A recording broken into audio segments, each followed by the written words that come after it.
আসসালামু আলাইকুম প্রিয় ভিউয়ার্স, আজকে আমি চলে আসছি মালয়েশিয়াতে অবস্থিত এমআরটি লাইন 1 সম্পর্কিত কিছু তথ্য তুলে ধরার জন্য। সেই সাথে আমরা যাত্রাপথে মালয়েশিয়া কুয়ালালামপুর সিটির যে সৌন্দর্য আছে সেই সৌন্দর্যটাকে উপভোগ করার চেষ্টা করব। তো আশা করছি আপনারা আমার সম্পূর্ণ ভিডিও জুড়ে থাকবেন এবং আমার পাশে থেকে আমার ইউটিউব চ্যানেল লেটস কুক কাজীকে সাবস্ক্রাইব করবেন। তো আজকে আর কথা না বাড়িয়ে চলুন শুরু করা যাক। মূলত আমরা যাত্রা শুরু করি বান্দরতুন হুসাইন এমআরটি রেল স্টেশন থেকে। তো এমআরটি রেল স্টেশন সম্পর্কে কিছু বলার আগে আপনাদেরকে একটু তথ্য জানিয়ে দিতে চাই। এখানে যদি আপনি এমআরটি, এলআরটি বা বিআরটি বা যেই পাবলিক ট্রান্সপোর্ট সার্ভিসে উঠেন নাই কেন, আপনাকে সর্বপ্রথম যেটার প্রয়োজন হবে সেটা হচ্ছে রেপিড কেএল নামে একটা কার্ড।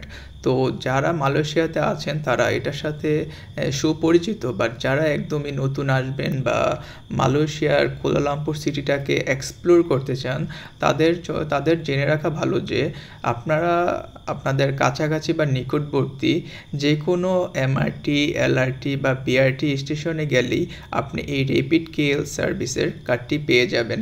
কার্ডটি নেওয়ার জন্য আপনাকে কাউন্টারে গিয়ে জাস্ট বললেই হবে যে আপনার রেপিড কেএল কার্ডটি দেওয়ার জন্য। ওনারা আপনার কাছ থেকে 20 রিঙ্গিত চাবে, তো 20 রিঙ্গিত ওনারা আপনার কার্ডে লোড করে দিবে। সেখান থেকে 10 রিঙ্গিত হচ্ছে আপনার সার্ভিস বাবদ কেটে রাখবে, বাকি 10 রিঙ্গিত আপনার কার্ডে থাকবে এবং সেটা দিয়ে হচ্ছে আপনি ভ্রমণ করবেন।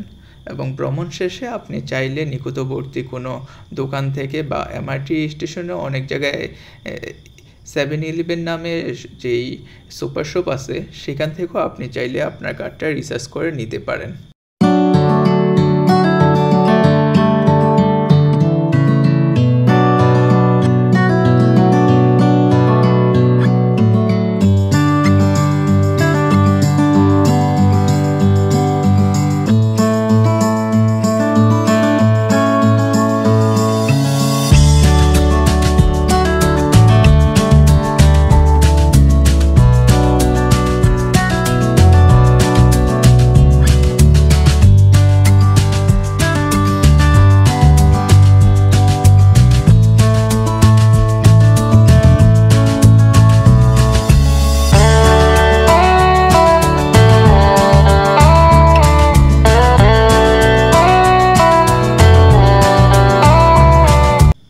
এই পর্যায়ে আমরা চেষ্টা করব এমআরটি লাইন সম্পর্কে কিছু তথ্য দেওয়ার জন্য।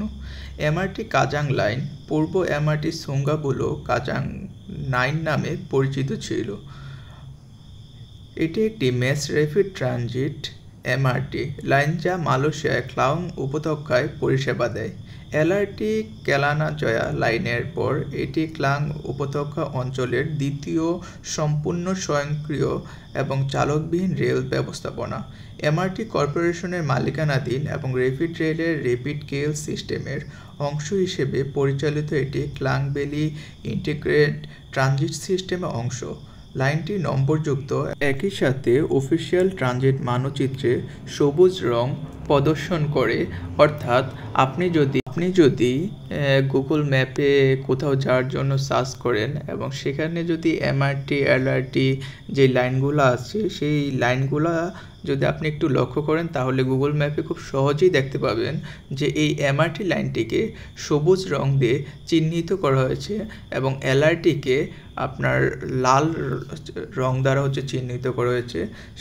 হিসেবে হচ্ছে মানচিত্রে এই এমআরটি স্টেশনটিকে সবুজ রং দ্বারা চিহ্নিত করা হয়। এতে করে আপনারা যারা নতুন আসবেন বা আপনারা যারা গুগল ম্যাপ দেখেন তারা খুবই সহজে বিষয়টা বুঝতে পারবেন।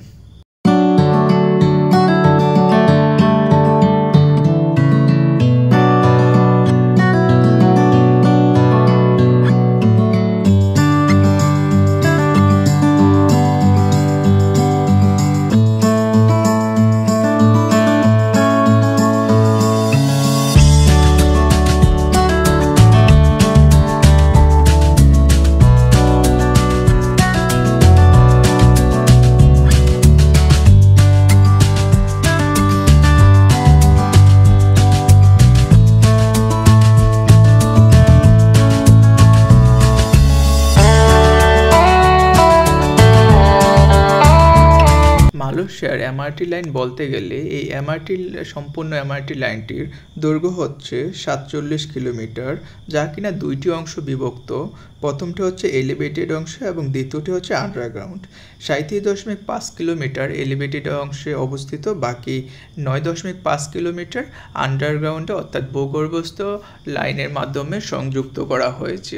এক্ষেত্রে প্রতিটি কোর্স বা প্রতিটি ট্রেন ঘন্টায় 100 কিলোমিটার বেগে পার হওয়ার গতিতে ছুটতে পারে নিরবিচ্ছিন্নভাবে। ট্রেনটি চালানোর জন্য ব্যবহার করা হয় 750 ভোল্টের ডিসি ইলেকট্রোফিকশন পদ্ধতি, এবং ট্রেনগুলো হচ্ছে সম্পূর্ণ স্বয়ংক্রিয়ভাবে কম্পিউটারাইজড সিস্টেমের মাধ্যমে পরিচালিত হয়, যার কারণে মালয়েশিয়ান ট্রেনে কোনো ধরনের চালকের প্রয়োজন হয় না।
মালয়েশিয়াতে আপনি যেখানেই যান না কেন, দিন শেষে যখন আপনি আপনার হোটেলে কিংবা আপনি বাসায় ফিরবেন, তখন আপনার চোখে বারবার মালয়েশিয়া বা কুয়ালালামপুর শহরের সুউচ্চ ভবনগুলোই হাতছানি দিয়ে যাবে। আর তার মধ্যে থেকে সবচেয়ে বেশি হাতছানি দিয়ে ডাকে যেই ভবনটা, সেই ভবনটার নাম হচ্ছে মাদেরকা। 118 তলা বিশিষ্ট এই ভবনটি মালয়েশিয়ার সর্বোচ্চ বা সুউচ্চ ভবন হিসেবে পরিচিত। এবং এই মাদেরকা যেই ভবনটির নাম, এই মাদেরকা কিন্তু একটা মালয়েশিয়াদের কাছে একটা বিশেষ একটি শব্দ। মাদেরকা দ্বারা তারা মূলত তাদের দেশের যেই স্বাধীনতা আছে সেই স্বাধীনতাকেই বোঝানো হয়। তারা স্বাধীনতাকে হারি মাদেরকা নামে অভিহিত করে।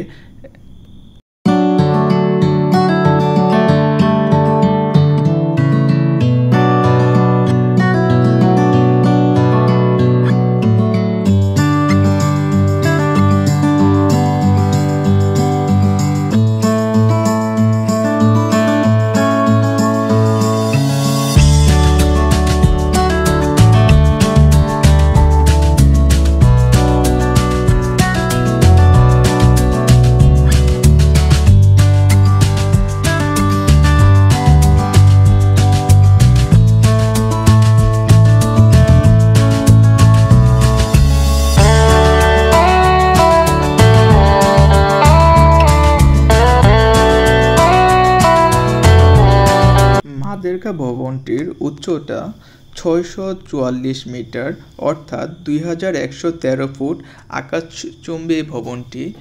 পরবর্তীতে চেষ্টা করবে একদিন শুধু এই মাদেরকা নামক ভবনটি নিয়েই একটা ভিডিও করে এই চ্যানেলে দেওয়ার জন্য। আশা করি আপনারা সবাই আমার সাথেই থাকবেন।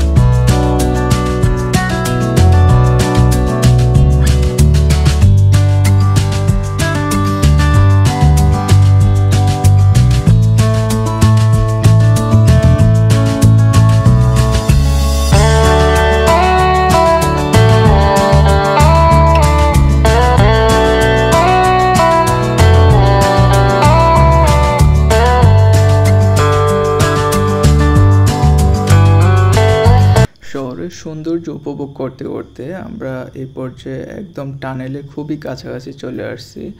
একটু বলে রাখা ভালো, আজকে সারাদিন বৃষ্টি ঝরতেছিল এবং পরিবেশটা ছিল একটু মেঘাচ্ছন্ন এবং শান্ত নিরিবিলি পরিবেশ। এমআরটিতে তেমন একটা যাত্রী ছিল না, যার কারণে চলাচল করতে একটু স্বাচ্ছন্দ্য বোধ হয়েছে। এ পর্যায়ে আমরা মাটির নিচে যে এই আন্ডারগ্রাউন্ড আছে সেখানেই প্রবেশ করছি। সত্যি বলতে কি ভিতরটা খুবই ঘুটঘুটে অন্ধকার এবং টানেলের দুই পাশে যে দেয়াল আছে সেই দেয়ালে অল্প কিছু লাইট, বাদ বাকিটা অন্ধকারই মনে হয়। ক্যামেরার যে লেন্স আছে সেই লেন্স রিফ্লেক্ট করে বারবার এমআরটির ভিতরের লোকগুলাকে আমার ক্যামেরাতে দেখা যাচ্ছিল বেশি মনে হয় বাইরের অংশ থেকেই। একই সাথে আমরা ভিডিওর একদম শেষ প্রান্তে চলে আসছি, কারণ নেক্সট স্টেশন পাশাশ্রেণী, ওইখানে আমরা নেমে যাব। আর ভিডিওটা একটু শর্ট করার জন্য অনেক অংশ হয়তো বা কেটে দেওয়া হয়েছে। তো যাই হোক, আশা করি সবাই ভিডিওটি উপভোগ করেছেন।